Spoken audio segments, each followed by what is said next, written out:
BBA, BCA, BCom computer కోర్సులో 100% placement లభించే ఏకైక డిగ్రీ కాలేజ్ కూకట్పల్లిలోని i3 డిగ్రీ కాలేజ్ 8367215215. నమస్తే రమగారు. నమస్తే జయ. రమగారు, ప్రెగ్నెంట్గా ఉన్నప్పుడు అంటే గర్భవతిగా ఉన్నప్పుడు ఎలాంటి పుస్తకాలు చదవాలి, మన ఆలోచన విధానం ఏ విధంగా ఉండాలి, ఎలాంటి పనులు చేయాలి, అప్పుడు హెల్దీ బేబీ బయటకు వస్తుంది? శుభ్రంగా లాగించేసి అన్నీ తినాలి, 4 తినాలి, షడ్రసోపేతంగా తినాలి. మంది కానీ అదేమిటో తినాలని అనుకోకూడదు. అంటే రమగారు నేటివ్ ఫుడ్స్ జయ, మన ఇళ్లల్లో తినేవి, మన ప్రాంతంలో తినేవి. ఫారిన్ ఫుడ్స్ అవేవో తింటే బలం అని అదని అనుకోవద్దు. అవునండి, మిల్క్ షేక్స్ కానీ లేకపోతే పాలల్లో కలుపుకుని తాగే పౌడర్స్ కానీ ఏయో మనవి కానివి మీరు అన్నట్లుగా ఈ మధ్య అవి ఎక్కువ చూస్తున్నాం, చాలా ఎక్కువ చూస్తున్నాం. ఫ్రూట్ జ్యూసుల కంటే ఫ్రూట్స్ మంచివి. పళ్ళు పుష్కలంగా పళ్ళు తింటాం, ఆకుపచ్చని కూరలు తింటాం. మన ప్రాంతంలో పండేటువంటి పదార్థాలు, పళ్ళు, కూరలు, ఆహార పదార్థాలు, ధాన్యాలు, పప్పులు, ఉప్పులు, నూనెలు అన్నీ మనవి, మన ప్రాంతానికి చెందినవి. అలాంటివి తింటాం. అవి ఏంటంటే శరీరం రెలిష్ చేస్తుంది, వాటిని బాడీ ఒప్పుకుంటుంది. ఈ ఐస్ క్రీములు తినాలి, చాక్లెట్లు తినాలి, ఎక్కడో ఏమిటో బిస్కెట్లు తినాలి, అవేమిటో బిస్కెట్లు తింటే బలం, ఆ పప్పులేవో తింటే బలం, అవేం భావించకండమ్మా. అవన్నీ బలాలే కానీ అవి లేకపోతే కుదరదన్నది ఏమీ లేదు. బలవర్ధకమైన ఆహారం అంటే మన ఫుడ్డే, మందే. మనం ఏం తింటాము, ఏ టేస్ట్ మన నోటికి నచ్చుతుందో రేపొద్దున బేబీ కూడా ఆ టేస్ట్లో ఇష్టపడుతుంది. అలాంటిది ఉంటుందంటారా? ఏమో అదైతే తెలియదు కానీ నేను ఉప్మా తెగ తినేదాన్ని. మావాడికి ఉప్మానే ఇష్టం. ఎవరికి? చిన్నాయనగా పెద్ద చిన్నాయనకి. ఓకే. ఉప్మా తినేవారా మీరు? మా బ్రహ్మాండంగా తినేదాన్ని. తెల్ల రవ్వ, ఎర్ర రవ్వ? రమ్మగారు ఏదైనా సరే ఉప్మా తినిపారేయటమే. ఉప్మా చేసుకుని తినేసిద్దాన్ని. నాకు మామూలుగానే బేసిక్గా ఉప్మా లవర్లు చేయ. నేను ఉప్మా లవర్నే. దోశలు వేస్తాను, ఉప్మా ఉంది అంటే ఉప్మా తింటాను అని చెప్తా. మా బుడ్డదానికి కూడా ఉప్మా ఇష్టం రమ్మగారు. అవునా? చాలా మంది పిల్లలు అసలు జనరల్ గా తింటారు కదా ఉప్మా అనగానే ఏవో సూపర్ అంటది. అదే ఆగి తింటాం. ఒక్కొక్కళ్ళు ఒక్కో రకం. అంటే అందులో ఏదో బలవర్ధకం ఉందని కాదు, ఆ రుచి, అది ఇష్టం. జనరల్ గా అన్ని టిఫిన్ లో నచ్చింది ఏదన్నా ఉందంటే చాలా మంది ఉప్మాకు ఓటేస్తారు కదా. ఎందుకంటే ఆ ఉప్మాని సరిగ్గా ఏమిటో చెప్పమాగా చేస్తారు. సరిగ్గా చేస్తే ఉప్మా అంత సూపర్ ఇంకోటి ఉండదు అసలు. రామగారు, మనం కిచెన్ లో ఉప్మా చేసేద్దాం. బోల్డ్ ఉప్మాలు చేశాను జయ నేను. మన ఇద్దరం చేద్దాం రామగారు. సరే, ఓకే. అయితే ఈ పదార్థాలతో పాటుగా కూల్గా ఉండటం, తాపీగా ఉండటం, హైరానా, పోట్లాట, గొడవ, నాకు అదేదో కావాలి, ఇలాగ ఎలాగో కావాలన్న గుంజాటన, అవి ఉండకూడదు. ఈ ప్రెగ్నెన్సీ పట్ల భయం, ఎలా పురుడొస్తుందో, ఎలా అవుతుందో, ఎలా ఎవరి పోలికి వస్తుందో, భయం భయం భయం, అన్నిటికీ భయం. అమ్మో అమ్మో అమ్మో అని భయపడ్డం, ఇవి ఉండకూడదు. పని పాట లేకుండా కూర్చోకూడదు. ఇప్పుడు ఏదో బెడ్ రెస్ట్ అవి తప్పనిసరి అనుకోవచ్చు, ఇప్పుడు వస్తున్నాయి అలాంటివి. ఇక తప్పనిసరి అయితే సరే, రెస్ట్లో కూడా మీరు మంచి మాటలు వినొచ్చు, మంచివి చదువుకోవచ్చు, కూర్చుని చేయగలిగే పనులన్నీ చేసుకోవచ్చు. పుష్కలంగా పనిచేయండి, శుభ్రంగా తినండి, మంచి ఆలోచనలు చేయండి. పగ తీర్చుకునే ఆలోచనలు, కసిదీరా మాట్లాడాలు, కచ్చగా బిహేవ్ చేయటాలు అవి చేయొద్దు. అవన్నీ కూడా ప్రతికూల ప్రభావాన్ని చూపిస్తాయి బేబీ మీద. ఇప్పుడు చూపించద్ది అంటే ఇదొకటే కాదు, ఒక కడుపుతో ఉన్న చిన్నపిల్లకే కాదు, భర్త, అమ్మ, నాన్న, అత్త, మామ కూడా సహకరించాలమ్మా దీనికి. వాళ్ళు బడి కాల్చుకు తింటూ ఉంటే ఈ పిల్ల ఏం చేస్తుంది? కడుపుతో ఉన్న పిల్ల, దానికి ప్రతికూల భావాలే వస్తాయి. అంతే కదా.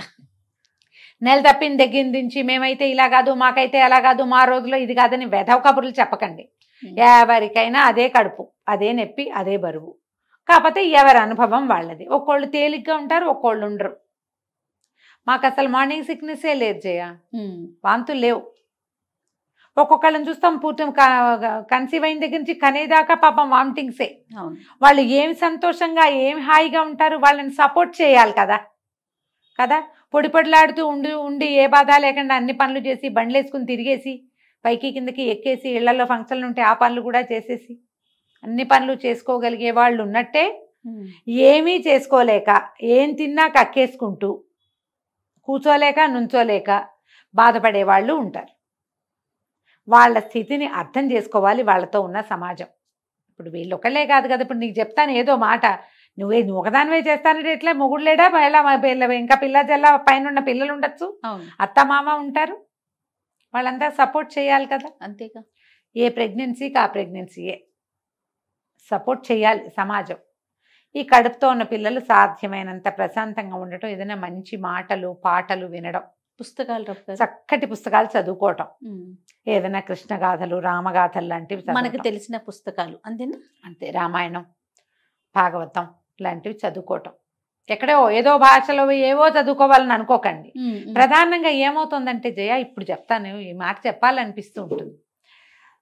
మనము ఈ సోషల్ మీడియా ఫాలో అవుతారు బాగా. ఆ అమ్మాయి ఎవరో మై ప్రెగ్నెన్సీ వీడియోస్ అని ఒక కుప్పలు తెప్పలుగా వీడియోలు. ఇవాళ నేను తిన్నా, నేను నుంచున్నా, నేను పడుకున్నాను, నేను నాకు అలా ఉంది, నాకు ఇలా ఉంది, బేబీ కిక్ చేస్తే మా ఆయన పరిగెత్తుకొచ్చాడు, మా ఆయన ఆనందించాడు, మా అత్తగారు సంతోషించింది, ఏవో చెప్తారు. అదంతా సినిమా. నిజమో అవునో కాదో వాళ్ళు చూపిస్తారు, మనం చూడం. ఇక్కడ వీళ్ళు మా ఆయన నా కిక్, బేబీ కిక్ చేయగానే అతను పరిగెత్తుకు రాలేదు, అత్తగారు ఆనందించలేదు అని ఏడుస్తారు. ఊహించుకుంటారు ఊహించుకుంటారు. అలా అవలేదు, అలా లేదు. సినిమాల్లో 5 వరకు ఉడికే సినిమాల్లో ఉండేవి, ఇప్పుడు ఇన్స్టా రీల్స్ వచ్చాక క్షణక్షణం నా ప్రెగ్నెన్సీ అంటాం. ఇక ఆ ప్రెగ్నెన్సీ అంతా రోడ్డు మీదే ప్రపంచంతో పంచుకోండి అమ్మా, మీ ఇష్టం, మేము కాదని ఎందుకు వెళ్ళలేదు. దాన్ని చూసి మనం అలా లేమని మీరు ఫీల్ అవ్వకూడదు. ఇదొకటి ప్రధానంగా ఉండకూడదు. తర్వాత నేను అది తిన్నా, ఇది తిన్నా, అది మంచిది, ఇది మంచిది, అదేదో చేసా, ఇదేదో చేసా. నో, మీ ఇంట్లో ఏం చేస్తారో, మీ డాక్టర్ ఏం చెప్పిందో, నువ్వు ఏ సమాజంలో ఉన్నావో దాన్ని హాయిగా ఫాలో అవ్వు. వాళ్ళెవరో చేసింది, అదేదో దేశం వెళ్ళి చేసి వచ్చింది, అదేదో జాతి వాళ్ళు చేసేవి, వేరే రాష్ట్రం వాళ్ళు వాళ్ళ ఏంటంటే వెలగబెడతారు వాళ్ళు, అవన్నీ వద్దు. మనం ఏం చేస్తామో అది చెయ్యండి, మీరు హాయిగా ఉంటారు. అలా ఎలాగో చేయలేకపోతున్నామని దిగులు పడద్దు. ప్రధానమైనది ప్రెగ్నెంట్ లేడీస్కి ఉండకూడదు దిగులు. మీరు అలా గ్లూమీగా, క్లమ్జీగా ఏం చేస్తున్నామో తెలియకుండా, సార్టెడ్గా లేకుండా దిగులు పడుతూ ఉంటే లోపల పిల్లలకు కూడా అలాగే ఉంటుంది. వాళ్ళకి మీ సంతోషం, మీ నవ్వు అవన్నీ బలాన్ని ఇస్తాయి లోపల పిల్లలకి. హాయిగా ఉండండి, మీ హాయే వాళ్ళకి హాయి. మీరెంత ఉత్సాహంగా ఉంటే పిల్లలు అంత ఉత్సాహంగా ఉంటారు. జనరల్గా ప్రతి వాళ్ళు తమ ప్రెగ్నెన్సీలో ఏం చేసామో గుర్తు చేసుకుంటారు. పాత రోజుల్లో అయితే ఏముంది, ఇళ్లలో పనులు చేసుకునేవాళ్ళు, పొలం పనులు చేసేవాళ్ళు, బరువులు ఎత్తేవాళ్ళు, పై పిల్లలు ఎడపిల్లలు ఉంటే వాళ్ళకి నీళ్ళు పోసుకోవటం, అన్నాలు పెట్టుకోవటం, వంట చేసుకోవటం, కనేదాకా వండుకోవటం. మీరు పాత కథలు చదివితే కనపడుతుంది. కనేదాకా వంట చేయటం, అన్ని పనులు చేసుకోవటం. ఇదే పనిగా తింటూ నడుస్తూ మాత్రమే ఉండటం కాదు. అన్నం తిన్నాక కాసేపు నడవాలి, ఏ పని చేయకుండా ఉండాలి. ఏ పని చెయ్యరు. ఇప్పుడు మనకి ఏం ప్రాబ్లం వస్తుందో తెలుసా? ఏం చేయకుండా చక్కగా నొక్క పోషిస్తే ఘనంగానే ఎంత పనమ్మా చంటి పిల్లలతోటి. నిద్ర గాయాలి, కూర్చుని ఉండాలి, కూర్చుని పాలివ్వాలి, పిల్లని అన్ని రకాల పోషణలు చెయ్యాలి. ఎట్లా చేయగలుగుతారు అలవాట్లేంది? రోజువారీ పని చేసుకుంటూ ఉంటే సులువుగా పురుడు వచ్చేస్తుంది. రోజువారీ పని అలవాటు ఉంది, 2-3 రోజులు రెస్ట్ తీసుకుని 4వ రోజు నుంచి పిల్లల పక్క బట్టలు మడత పెట్టుకోవటం, పిల్లలకి చొగా నూనె రాసుకోవటం, పిల్లల పక్క బట్టలు మార్చటం, మన పక్క సరి చేసుకోవటం, అవైనా చేసుకోవాలిగా. 10-12 రోజులు తిరిగేసరికి మెల్లిగా కాస్త వంటింట్లోకి వెళ్ళి ఏమైనా పాలు నీళ్లు మనం కలుపుకోవటం, అవసరమైతే పిల్లలకి ఏమైనా చూసుకోవటం చెయ్యొద్దు. మరి ఇది ఎట్లా చేస్తాము? ఈ ముందు ఎట్మోస్ట్ కేర్ ఇచ్చేస్తారు. ఇంకొంతమందితో ఇది ఒక సమస్య. ఈ కేరు ఈ పిల్లలు పుట్టాక చంటి పిల్లల్ని చూస్తున్నారు, నన్ను చూడలేదని ఏడ్చే వాళ్ళు వచ్చారు ఇప్పుడు. పోస్ట్ పార్టం నాకు కేర్ లభించట్లేదు అని. అతి కేరు ఎక్స్పెక్ట్ చేయొద్దు, ఇవ్వద్దు. ఈ 2 పెట్టుకోండి. కేర్ ఇవ్వాలి, అతి కాదు. వాళ్ళ పొట్టని మనమే మోసేలాగా చేయకూడదు. హాయిగా మంచి కబుర్లు వినండి, ఫ్రెండ్స్తో చుట్టాలతో చక్కగా మంచి మాట్లాడుకోండి. ఏదైనా ఒక గ్యాదరింగ్ ఉంటే వెళ్ళి అక్కడ కూర్చోండి, హ్యాపీగా కబుర్లు కాకరకాయలు చేయొచ్చు. గాసిపింగ్లు అవి చేయబోకండి. ఇక్కడ మాటలు అక్కడ అందించడం అలాంటివి చేయొద్దు. అది చేయకుండా ఉంటే ప్రెగ్నెన్సీ హాయిగా వెళ్ళిపోతుంది. మంచి మాటలు, ఏవో చిన్నవి పన్నవి ఇంట్లో చిన్న తగాదాలు ఏవో వస్తాయి, పెద్దవి కత్తి కటారు పట్టుకునేంత దాకా పోవద్దు దానికి. చాలామంది ఏంటంటే సీమంతాలకి వాటి కోసం కూడా తగాదాలు పడి నేను అరేంజ్ చేసుకోవాలి, నేను అలా పెట్టుకోవాలి, ఏదో ఫోటోల కోసం.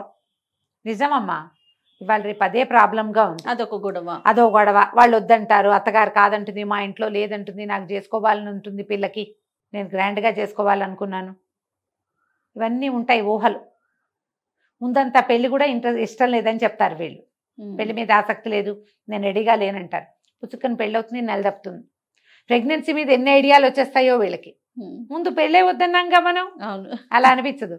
ఏం పర్వాలేదు. తర్వాత టైట్ బట్టలు వేసుకోవద్దు, ఈ లెగ్గిన్స్ అట్లా ఒంటికి పట్టుకుని ఉండేలాంటి బట్టలు వేసుకోకండి, గాలి ఆడేలాంటి బట్టలు వేసుకోండి. ఆ పొట్ట మీద ఇట్లా పట్టుకునేలాగా ఉంచుకోవద్దు. తేలికపాటివి, పల్చటివి, light colours, cool colours, dark బ్లాక్లు అవి వద్దు. కొంచెం అవి తగ్గించుకుంటే హాయిగా ఉంటారు, అంతే. రైట్ రమ్య గారు, నమస్తే. నమస్తే జయ.